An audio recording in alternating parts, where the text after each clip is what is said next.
اللہ الرحمن الرحیم الحمدللہ علی کل حال۔ اللہ تعالیٰ کی فضل و توفیق سے آج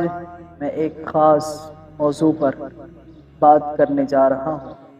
وہ خاص موضوع یہ ہے کہ تمام انبیاء علیہ السلام نے نکاح فرمائے اور شادیاں بھی فرمائی ما سوا دو انبیاء علیہ السلام۔ ان کے اسم گرامی حضرت یحییٰ علیہ السلام اور حضرت عیسیٰ علیہ السلام ہیں۔ انہوں نے اس دھرتی پر ابھی تک شادی نہیں فرمائی۔ اور ایک بات کی میں یہاں پر بھی وضاحت کرتا چلوں، وہ بات یہ ہے کہ جہاں حضرت عیسیٰ علیہ السلام کا دوبارہ زمین پر تشریف لانا ہے، وہاں بہت سارے مقاصد میں سے ایک مقصد یہ بھی تھا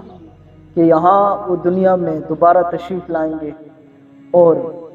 نکاح بھی فرمائیں گے اور ان کے بچے بھی ہوں گے اور پھر ان کا وصال باکمال ہوگا اور پھر مدینہ طیبہ کے اندر وہ مدفون بھی ہوں گے۔ بہرحال ان کی دوبارہ تشریف لانے کی وجہ ایک یہ بھی ہے کہ وہ دوبارہ تشریف لائیں گے اور نکاح فرمائیں گے۔ اور باقی جتنے بھی انبیاء علیہ السلام اس دھرتی پر تشریف لاتے رہے، ابتدا کی بات کر لیں تو حضرت آدم علیہ السلام اور حضرت حوا علیہ السلام کا بھی نکاح ہوا اور اس سے پوری انسانیت معرض وجود میں آئی۔ اور اس کے بعد ہمارے اور آپ کے پیارے محبوب حضرت محمد مصطفیٰ صلی اللہ علیہ وسلم نے بھی اس کائنات کے اوپر نکاح بھی فرمائے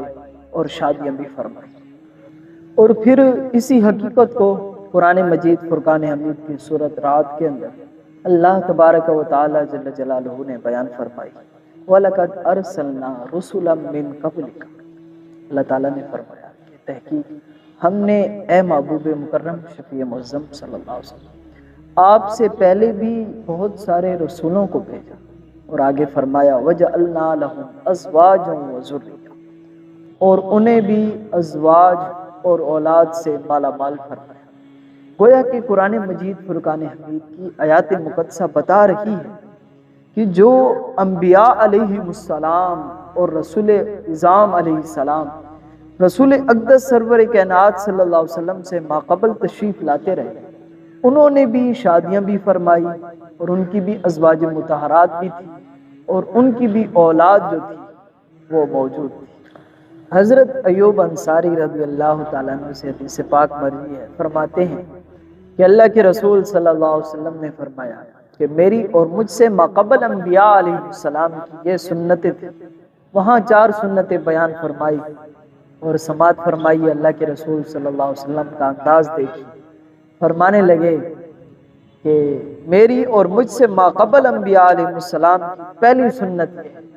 کہ ان کے اندر شرم و حیا بہت زیادہ ہوا کرتا تھا۔ تازہ لگائیں۔ اور آگے اللہ کے رسول صلی اللہ علیہ وسلم نے فرمایا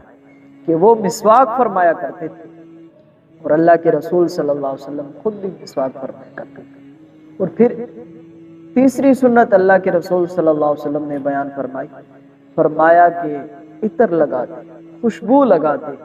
فرمائی یہ میری اور مجھ سے ماقبل انبیاء علیہ السلام کی سنت ہے۔ اور پھر چوتھی سنت بیان فرمائی، وہ ہمارے موضوع کے ریلیٹڈ بات، فرمایا کہ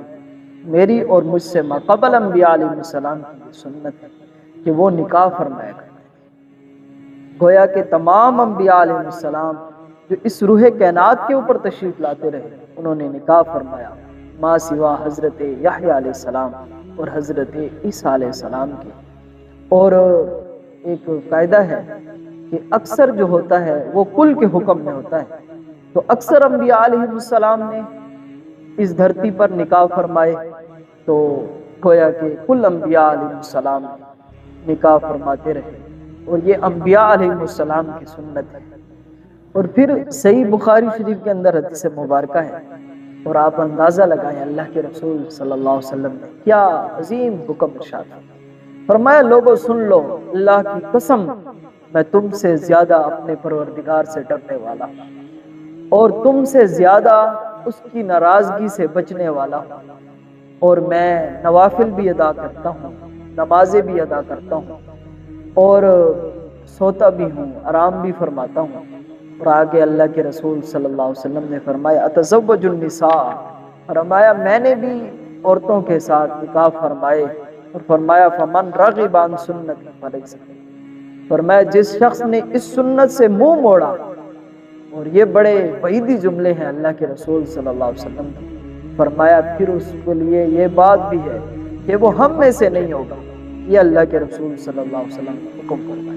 تو اللہ تعالیٰ سے دعا ہے کہ اللہ تعالیٰ ہم سب کو نکاح کرنے کی توفیق عطا فرمائے۔ وآخر دعوانا